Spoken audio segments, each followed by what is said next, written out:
So I just completed my first actual Pilates class, and I wanted to just take a moment to talk about some of the things that I noticed, some of the things I liked and some of the things I didn't like so much. First of all, it was really interesting, and it was really enjoyable. I really liked moving my body in that way. I always tend to gravitate towards like weights and doing, pushing myself really hard. And it was really nice to move in a more like restorative way, restorative way.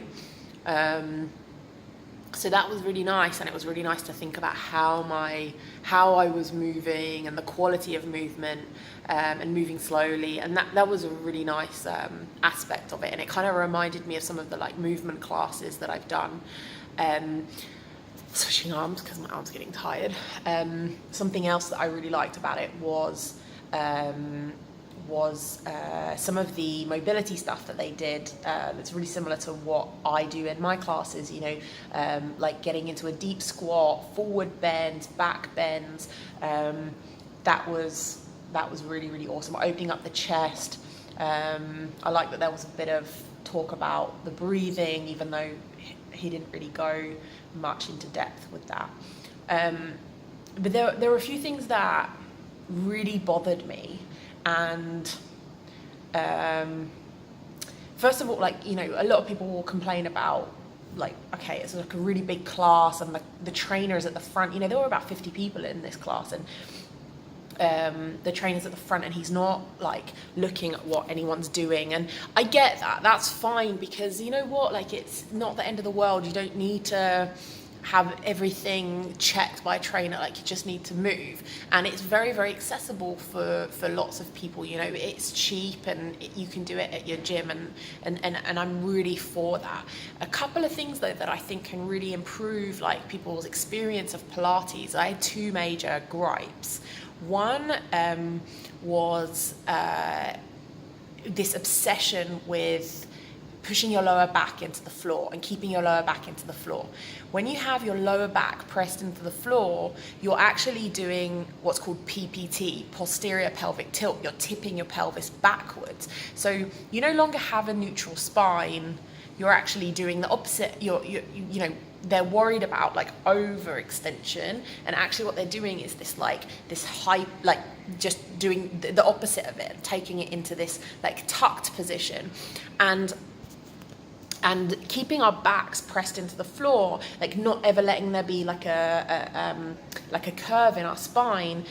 That isn't protecting our back from anything. The back is supposed to bend, and you don't want to go into overextension when you're doing these exercises, but there's nothing wrong with having a little curve in your spine. And actually, if you have a little curve in your spine, then you're going to be in neutral. You're going to be with your pelvis in neutral position and parallel to your rib cage, and that's actually a way more natural position to be in. So there's no reason to tuck, and by tucking your pelvis as well, you also are constantly shortening the hip flexors, the iliopsoas, and there's no reason to do that. That doesn't help protect the back.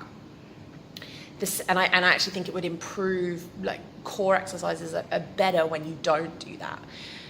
The next thing that I really didn't like was this, like, there were some really cool core exercises, some really cool abdominal exercises, let's call them, because they're not really I have a problem with the like core exercises, but there were some really good ones, and some ones that would be really good for actually restoring a diastasis recti, but thrown in with these like gentle core ab exercises, they throw in like straighten both your legs out and lower them down to the floor, which is incredibly difficult to do, and it's a really advanced move. And I was looking around at, like, there was a lot of older women in the class, lots of women who had babies, and I myself was 6 months, and I'm 6 months postpartum.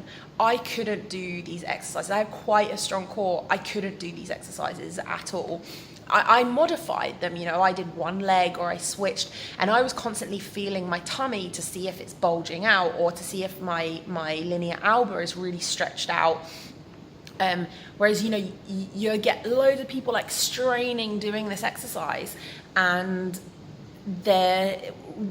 if they have diastasis recti or if they have weak abdominal muscles, you know, it's all going to be bulging out, and it's not going to be actually strengthening anything. It's not going to be creating a flat, like flat abs. It's just going to be like making the muscles bulge and probably like making them stick out more rather than putting them like kind of, what, you know, this idea that it's tucking them all back in or strengthening them. If you do something, it's like if you do a squat that's with the right weight, with the right load, then it's going to strengthen you. But if you do it with too much load, you're going to hurt yourself. And it's the same with abdominal exercises. You know, when we're creating these big levers with our legs, that's lots and lots and lots of pressure on the abdominal wall, and it's not particular.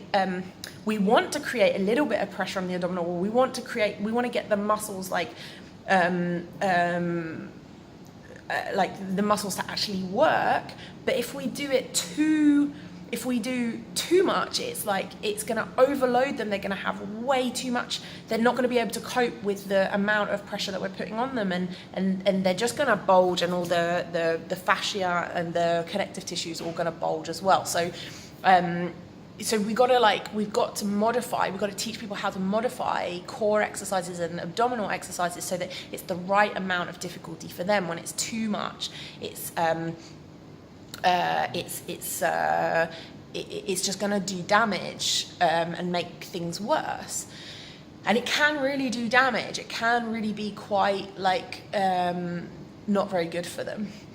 The final thing that I really didn't like, well, actually two things, was one, the amount of focus on the core and the amount of focus on the abdominal muscles and the amount of focus on flexion, and all the time, and lots of hip flexor work, lots of lifting the legs, and lots and lots of work with the hip flexors and the iliopsoas. And there was a little bit of stretching the other way, like stretching it out, but there was zero work on on the bum, on like the glutes, which is super easy to do with no equipment.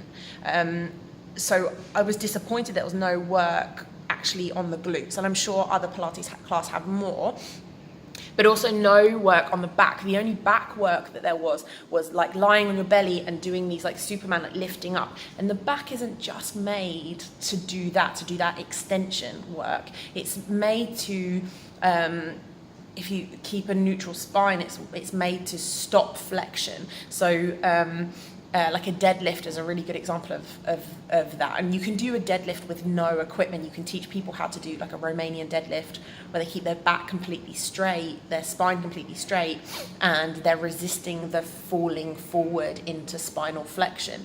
Not that there's anything wrong with spinal flexion, just that is what strengthens the spinal erectors and all of the back. So and this constant, like this really big like extension all the time of the spine. Like it's not like, again, it can be part of it, but it's not the only way that the back works. So yeah, I would have liked to see more posterior chain work, which is all of your back and your bum, and like a lot less of like this front of the body. I think there's a real danger with this like front of the body. So that's my thoughts. I know Pilates is really popular and some people don't like me criticizing it, but there are some things that I think that there's so many great things in it, and just by like tweaking some of these areas, I think it can be a way better and more well-rounded exercise for the majority of people, and especially women who've had babies. So yeah, strengthen your back and your bum, not just your core, and you gotta modify core exercises to your level, to your strength level. You can't just do these incredibly difficult ones and look at your tummy. Is your tummy bulging? That's a really big factor. And do lots of mobility. So that's my thoughts for today. Thanks. Bye.